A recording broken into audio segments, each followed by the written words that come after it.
Ladies and gentlemen, welcome back to Saturday Smackdown for the week 11th of October 2014. This is game number 4, I believe. Attempt number 4, I will have everybody know. We went through a lot of pain to get this working. Normally the map would be... what would it be? Patagonia.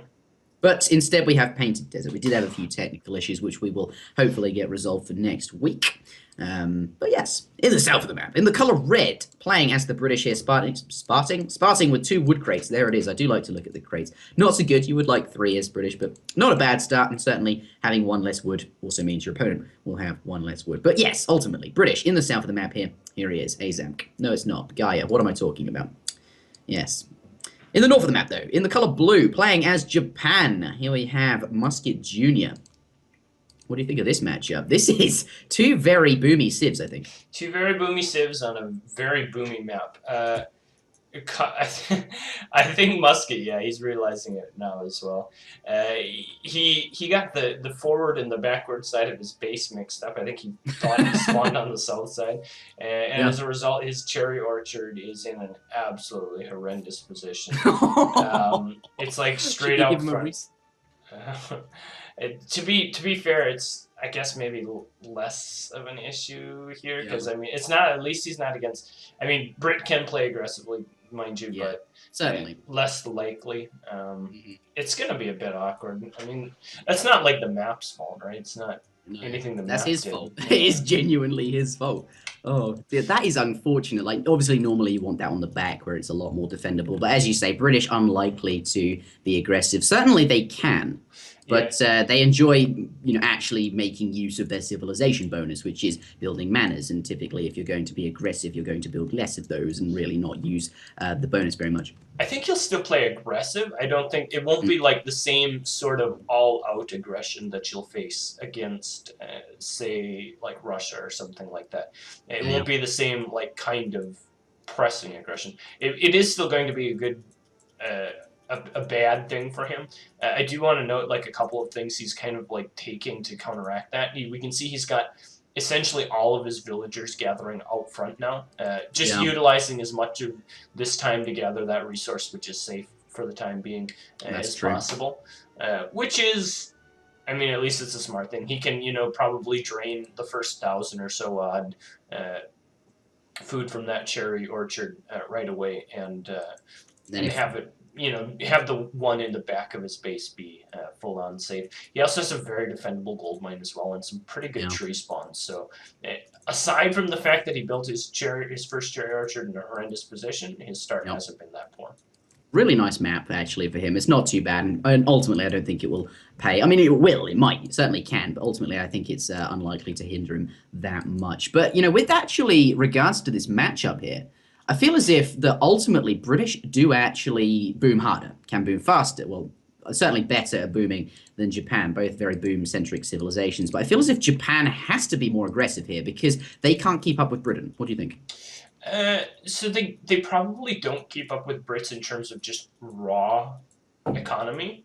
But what they do lack slightly, and I say slightly because it is ever so slightly, they make up for in the insanity of their units. And certainly Ashigara Musketeers, Yumi Archers, like those units, as the game progresses and they both get upgraded, Brits don't have a bow upgrade in Age 2, whereas the Japan player has both a musket and a bow upgrade in Age 2. In the form of a shipment, In the form of a shipment, which makes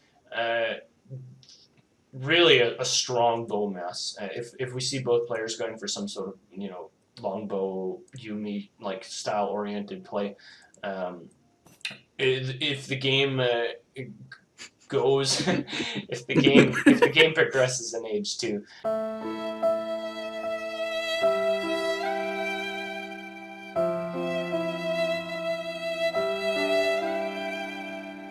And they're both making bows. Essentially, the Japan player will eventually break even. I don't think it's really. I think it's actually a pretty even matchup in Yeah. most regards. I think Brit has the advantage that they can press a little bit easier early in the game and still continue to do fairly economic things. If Japan wants to try and hold like some really early aggression, they sometimes have to like ship military units and like still like kind of do some awkward stuff, you know, like garrisoning villagers, calling like Minutemen, Yeah. kind of foregoing some market upgrades, stuff like that. Whereas Brit, he can still play aggressive, can still put forward Raxes down, can still make longbows and pikes and siege shrines and, you know, force issues all over the map, Yeah. while still doing stuff like 700 wood, 5 vil. So Yeah. we'll have to see. I do think that we're in for more of an economic game, but I'm perfectly fine with that after we've had a couple like aggressive, shorter games as well. So Yeah. I think obviously just before they sent, that first ship was not quite here yet. We're not quite sure what these players are going to do. They've only just hit up to Colonial. We'll get on that in just a moment. But what do you think of the Japanese players' first shipment, sending 2 villagers, which is not often something you'll see? I've just actually realized that I'm not a big fan. I mean, I think you have to cut corners here against Brit. You have to, send heavenly Kami, especially when you've committed to consulate. I'm curious as to what his next shipment will be, just as a result of that. Certainly going to be quite interesting. Yeah, whether it'll be 600 wood, which would be more of the standard, or if he'll do something along the lines of like 5 Yumis and just try and play aggressive. It's hard to say. Maybe even I don't know. We'll have to see. I must admit, I have seen Azam start with 2 villages before and have some fairly interesting builds. I mean, obviously the advantage of Heavenly Kami is it makes your shrines cheaper. I believe actually it makes them more efficient as well. Yep. Either way, it's certainly a very good card. It's very good for the Shrine Boom. Combine that with the Portuguese Consulate and indeed that Toshogu Shrine, which has, wow, so many cows on it. That is a really nice map for, the cows putting them on there. Definitely very good. But 2 villages, the advantage of it is it actually gives you a stronger economy earlier on in the game. And, actually, because you don't have a 3 villager shipment, that villager going to go down there. Perhaps, starting quite aggressive with these 5 Ashes, or certainly using their speed to take out a villager, not too bad there. But, the fact that you don't get a 3 vill shipment as Japan does actually slow you down quite a lot relative to other civilizations. And perhaps here, choosing to send that because he wants to be more aggressive. Yeah, and Garja caught a little bit by surprise here. I think just cutting some corners and not all that really idle scouting. time. Oh, God. Yeah, all that idle time, but like his barracks are, pretty awkwardly placed. Mm-hmm. Didn't herd terribly well. I mean, he's going to get out some units here now, but his first batch of units was like another vill goes down. It was like 2 pike as his first batch of units, which is a bit sloppy. So Musket definitely making the best of the situation here. Perhaps a bit of a response to his poorly placed orchards. He chooses to be aggressive because of that. That's not a bad idea, actually. And I get, Musket, quite a creative player as well, I've got to say. And this is certainly not a standard thing. It looks quite creative. And actually, the amount of idle time he's caused the Gaia's villagers and actually killed a few. This is sort of paying off at the moment. At the moment it is, but at the end of the day, Brit is just going to get out a bunch of longbows, just going to be able to kind of spread them out. And I think like this threat is already kind of over, and then we're going to be in the awkward situation where now Japan doesn't have Heavenly Kami, his shrine eco is not as good, his infrastructure is not super well developed with only the single barracks, and he's going to be in a bit of an awkward spot. We'll have to see. He is building a stable now. He is building a stable now, and we'll have to see whether or not he can get out some cav and maybe force a fight where Garja has not appropriately responded with the correct number of pike. Yeah, this start has very much been sort of an outplay, sort of. You can clearly see him using 2 batches of, or 2 groups of units even to raid there. The Ashis coming here, sorry, the Yumis kind of kept picking up another settler kill. In terms of villagers, actually, Musket's still behind, but considering the 2 wood shipments that British has sent and has actually been mana booming, he's done quite a good job of killing villagers. These 2 groups of units definitely helping him out with the raiding there. 8 Posteriors out now as well.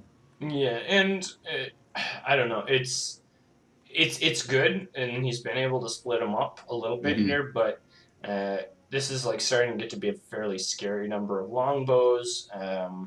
He's losing the Ashes here on the left-hand side, which is a lot of his pressure over on the left-hand side, just because, the speed and the ability to raid and stuff like that. And, there's going to have to be a huge batch of cav that come out here. It looks like he's probably going to get out 5 cav, at 4 at the very least. There it is, 4 cav. Now going to engage. Looks like we've got an engagement going, but there are enough pikemen there to really make these cav totally useless. He's not going to be able to get in there and do any damage. I think what he wants to do is get the cavalry forward so that obviously the pikemen now going to come forward, and then he can use, of course, all calling his irregulars is going to use them to try and snipe down these pikemen. Once all those pikemen are down, or he can dwindle the numbers down, then the cavalry can get involved. But actually, not really enough cavalry to make any lasting impression here. Yeah, and I mean that fight was fairly even. I mean, the longbows and the Yumis were both able to kind of just sit there and fire away for fairly long periods of times. One thing you don't want to do with longbows, especially because of their reload animation, is have to retask them or move them in between their standing and firing animations. And Garja was able to just stand there with his longbowman and do some fairly decent damage that whole time. His hunts are still a little bit exposed. Not a great job of hurting this game by him. So these couple cav that are with the cavalry there as well. But still, I think he'll be okay at the end of the day. Yeah, you can just look at Guy's economy. He's got 38 villagers. 8 villagers is actually quite a lot. I mean, gonna take out another villager there. MusketJr's rating has been so good this game, and is, you know, sort of evening out the settler count because of that. But, you know, British is ultimately still ahead. Like, the amount of settlers they can create is quite large. And you can see that actually the British army is pretty big as well. So, this build just doesn't look quite as convincing, but it certainly was very interesting to begin with and looked like it could work, and perhaps still could. It's not over yet. The other thing you usually have to consider with Japan is you're like, okay, I'm down 5 vills, doesn't really matter, I have shrines. Yes, he has shrines, and they are still gathering a small amount of resources for him, but it's not quite as good as it would be as if he had sent Heavenly Kami as his first card. So that's true. It is maybe it's a lot of longbowmen. Yeah, that's a lot of longbowmen. He does actually have a fairly decent number of cav out, and he does also have his daimyo out as well. Yeah. So like, he's not out yet. The score is pretty even, and he's got quite a convincing army still. I just think British army with the economy behind it, he's not like dire straits. Like, he's actually perfectly fine, the British player here, and I think Japan really needs to make something happen soon. Yeah, I mean, he needs to. Well, you say that, but at the same time, I'm kind of looking at the map and I'm trying to see what Garja has in terms of resources. He's very good at doing that. His hunt is starting to run out slightly, and so if the Japanese player can continue to control the middle of the map, keep his shrines up, and that's one thing he has done very well this game. There has been essentially no harassment gone down on his shrines because of his electing to go with a slightly more aggressive build. If he can continue to contain the middle of the map for the next 3 or 4 minutes, where the hunts will begin to dwindle for Garja, he can find himself in a position where the Brit player essentially just doesn't have any food and just can't make any units as a result of it. But it looks like we're going to see a fight before that. There's a fight coming in here now. Looks like just a little bit of a skirmish at the moment. No actual, full-on engagements. Of course, obviously sending his cavalry. Just sitting there doing but a batch of 5 cav has just arrived. Is that what he wants now to then go in? Of course, you say the longbowman is such long range, just going to absolutely pick everything off. Actually, now the cavalry coming in. There's only a couple of pikemen there. There are a significant amount of cavalry. And once those go down, of course, to the Yumi archers in the back, those cavalry will be free to actually go forth and get the longbowmen. There are actually lots of British cav now coming in, going to sort of fill that tank line, pseudo anti-cavalry, performing that function here, actually doing a reasonable job, and I don't think the cavalry are going to get through. But here, that was pretty good. That was really good control by Garja. I was a bit concerned that he didn't have enough anti-cav there. Yeah, really good control by him there to make the most out of those Hussar and the few pike that he did have, and just kind of body block the Nagys from actually being able to get in and really do that. I mean, if those cav would have gotten wrapped around the longbowman, that fight would have been very one-sided for the Japanese. Very different. Very good control there by Garja, being able to allow his longbowman to just sit in the back, do all that constant fire. And now it looks like he's in a position where he's going to be able to start mixing up his composition, start making a few we see musketeers coming out now as well. It really has a nice little army advantage. Blue coming back in. wants to try and get leverage as much of an advantage as he can. Of course, if your opponent's sieging down shrines, and I casted a couple of lieutenant level gameplays, and I see, you know, players will then at this point in the game, red would continue to siege down the shrines whilst taking damage from someone who's behind in terms of military power. But because they're sieging down the shrine, they're busy taking losses, and you know, you can get, you know, I think here Musket ultimately trying to come in and kill off some of the units whilst they're busy sieging down. But actually, Garja not going to fall for that old chestnut and is going to return to fighting the units when they get close. Ultimately, he's going to lose these 2 shrines. But you know, having said all of this, the fight could have gone better. I mean, unit control from Garja very good, but you know, we're forgetting that these blue shrines are still active, generating resources in the same way that a normal Japan game would turn out. His economy is actually very good, and if you take a look at the actual upgrades that the Japanese player has active from the market, he's actually doing really well economically. But here, another engagement. He started all the way up to... Daimyo goes down, not too good for him. As you mentioned, he is up to Imperial Bureaucracy, which is a very good upgrade. So his economy's actually quite convincing. Yeah, and I mean, this Garja is starting to run out of resources, continuing to be out of resources. This fight is going to go in favor of the Japanese player, actually. Yeah.